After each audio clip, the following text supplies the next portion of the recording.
Last week, we brought you a different sports story, this one about some of the top adaptive athletes in the world who play professional tennis while using wheelchairs. Tonight, we bring you the story of an amateur athlete, Minda Dentler, who has this brief but spectacular take on finding strength through sports. I take the subway to work, and sometimes, when I go up the stairs in the subway, people will pat me on the back and say, "Oh, good job," as if I've achieved something by going to work. I was born in Bombay, India. When I was about 6 months old, I contracted polio. It's a disease that affects your nervous system, so my legs became paralyzed. My birth mother, she realized that she couldn't take care of me, so she decided to leave me at an orphanage. I was adopted by an American family at age 3.5, and I moved to Spokane, Washington. I have a sister the exact same age as me. I was crawling on the ground, and my sister was running around being a typical toddler. It took a long time for me to be able to walk. I had to undergo a number of surgeries to basically straighten out my hips and my legs so I could use leg braces and crutches to walk. All of the kids around me, they were able to run and jump, and recess time was the worst for me because I wouldn't be able to do much of anything.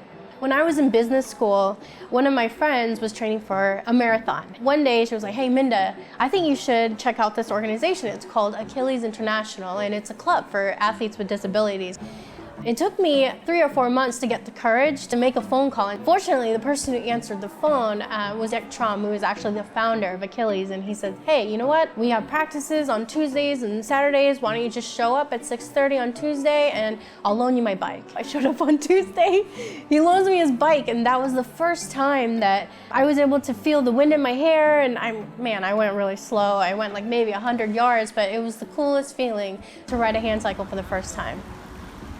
To train for the Ironman World Championship, it was about a 9-month endeavor, and this was day in, day out, doing the workouts. My husband was super involved in my journey and the preparation. I made the swim time limit, I made the bike time limit, and finally when I was on that run, I was ecstatic. I knew I had a marathon to go, but I knew that I had it in the bag. And by the time I made that final right-hand turn onto the lead drive, I realized how much it really meant to me to finally get it done. You are an inspiration, Minda, and you are an Ironman. I was so excited, but I was in a lot of pain too, because I had been exercising for a whole 14 hours and 39 minutes, but crossing that finish line was something else. By completing the Ironman World Champion and just being successful in my life, having a full-time job, having a family, getting married, having a degree, I think gives me that confidence knowing it doesn't matter who I am, what I look like, I'm able to be successful. My name is Minda Dentler. This is my brief but spectacular take on living with my disability. And that's an inspiration, and you can find more episodes of our brief but spectacular series at pbs.org/newshour/brief.